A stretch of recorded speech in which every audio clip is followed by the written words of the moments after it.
अस्सलाम वालेकुम दोस्तों, आज की वीडियो में हम आपको थोड़ा सा मैथमेटिक्स के बारे में बताएंगे।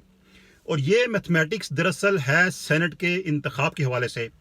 और इसमें हम आपको एक ऐसा फार्मूला बताएंगे जिसके ज़रिए सेनेट के इंतखाबात होते हैं, वोटों की गिनती होती है। ये एक बड़ा कॉम्प्लिकेटेड फार्मूला है और उनके बहुत ही कम लोग हैं जिनको इस फार्मूले के बारे में मालूम है। और अगर आप ये फार्मूला समझ जाते हैं तो आपको सेनेट के इंतखाबात की साइंस समझ में आ जाएगी। मैं हूं सरफराज राजा, आप मुझे हमारे साथ हमारे यूट्यूब चैनल पर। और अगर आपने हमारा चैनल सब्सक्राइब नहीं किया तो उसको भी सब्सक्राइब कर लीजिएगा, बेल आइकन जरूर दबाइएगा ताकि हमारी वीडियोस के अपडेट फौरी तौर पर आप तक पहुंच सकें। तो दोस्तों, मेरे तरह शायद आप भी मैथमेटिक्स पढ़ते हुए सोचते होंगे कि आखिर इसका फायदा क्या होता है और ये जो फार्मूले हम पढ़ते हैं ये इंप्लीमेंट कहाँ पे होते हैं। तो ये जहाँ भी इंप्लीमेंट होते हैं उसमें एक सेनेट का इंतखाब भी है और बड़ा ही कॉम्प्लिकेटेड किस्म का फार्मूला इसके लिए इस्तेमाल होता है, जिसके तहत वोटों की गिनती होती है और जो वोट होते हैं उनका रिकॉर्ड रखा जाता है।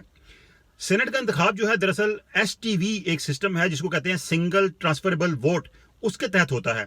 और उसमें किसी एक शख्स को वोट नहीं डाला जाता बल्कि प्रायोरिटीज दी जाती हैं कि आपका वोट नंबर 1 इस शख्स के लिए है, वोट नंबर 2 इस शख्स के लिए है और तीसरी प्रायोरिटी आपकी ये है। तो दोस्तों, इसमें फार्मूला जो इस्तेमाल होता है वो फार्मूला ये है कि total number of votes multiplied by 100 divided by total number of seat plus 1।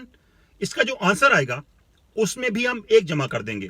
अब हम आपको इसकी मिसाल देते हैं कि बिलफर्ज KP की असेंबली हम लेते हैं, खैबर पख्तूनख्वा असेंबली। उसके टोटल जो मेंबर्स हैं उनकी तादाद है 124, यानी कि टोटल वोट्स हैं 124।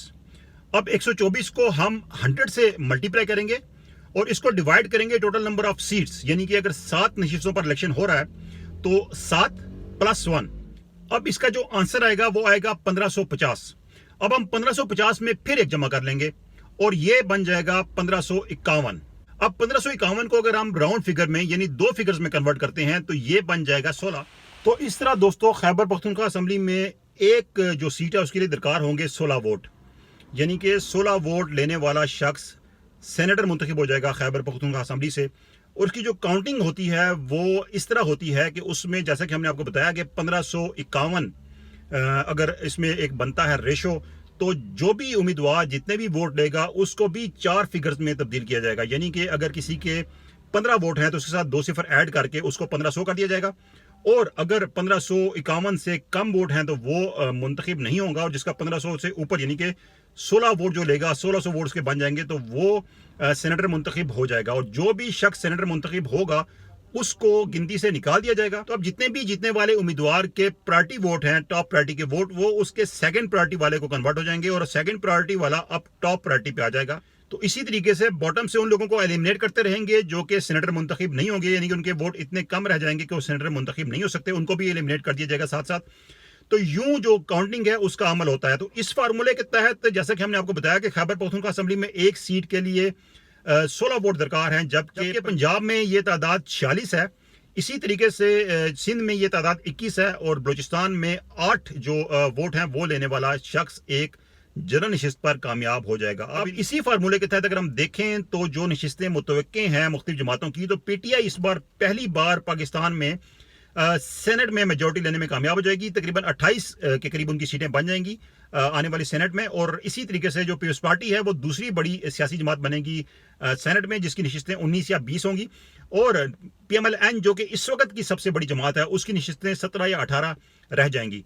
और इस बार जो सबसे अहम चीज़ है वो ये है कि पाकिस्तान की पार्लिमानी तारीख में पहली बार ऐसा होने जा रहा है कि सेनेट का जो चेयरमैन है उसका इंतखाब भी इंतहाई जो है वो कांटेदार होगा। जो मुतवक्के नताइज हैं उसके मुताबिक ये भी हो सकता है कि हुकूमत की मेजोरिटी 1-2 सीटों की हो या अपोजिशन की मेजोरिटी 1-2 सीटों की हो। ये चीज़ें सारी डिटरमिन होंगी इंतखाबात के बाद। और उसके बाद चेयरमैन सेनेट का इंतखाब हो जाएगा, जो कि मैंने आपको बताया कि पाकिस्तान की तारीख में, पार्लिमानी तारीख में एक क्लोजेस्ट कंपटीशन इस बार चेयरमैन सेनेट के लिए भी होगा।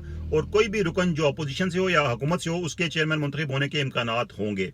तो दोस्तों, ये काफी बोरिंग फार्मूला था जो कि हमने आपको बताया, लेकिन समझना इसलिए जरूरी है कि इसके जरिए एक जो साइंस है सेनेट के इंतखाबात की वो आपकी समझ में आ गई होगी। और ये जानना इसलिए भी जरूरी है कि आपको मालूम है कि इस वक्त एक डिबेट चली थी शो ऑफ हैंड्स के हवाले से। तो इस फार्मूले के तहत शो ऑफ हैंड्स किसी भी तरह मुमकिन नहीं। इसके लिए एक जो अभी एक तजवीज़ दी गई है जो कि इस वक्त उसके तहत ऑर्डिनेंस भी आ चुका है, वो ये है कि वोट को देखा जा सके। तो ये एक फार्मूला इसमें हो सकता है कि बाद में कोई भी जो पार्टी का हेड है वो किसी भी उम्मीदवार के کسی بھی ووٹر کے ووٹ کو چیک کر سکے کہ اس نے کس کو ووٹ ڈالا ہے. تو یہ چیزیں ابھی انڈر کنسیڈریشن ہے، لیکن یہ فارمولا ہم نے آپ کو بتایا اور یہی ہم نے سمجھانے کی کوشش کی کہ ایک سینٹ کے انتخابات کس طریقے سے ہوتا ہے اور کس طریقے سے ووٹوں کی کاؤنٹنگ ہوتی ہے اور کس فارمولے کے تحت کوئی بھی جو رکن ہے وہ سینیٹر منتخب ہو سکتا ہے. تو یہ تھی آج کی ویڈیو ہماری. آپ کو اچھی لگی ہو تو دوستوں کے ساتھ شیئر کیجیے گا، لائک کیجیے گا اور کمنٹس میں اپنا فیڈ بیک ضرور دیجیے گا. اللہ حافظ.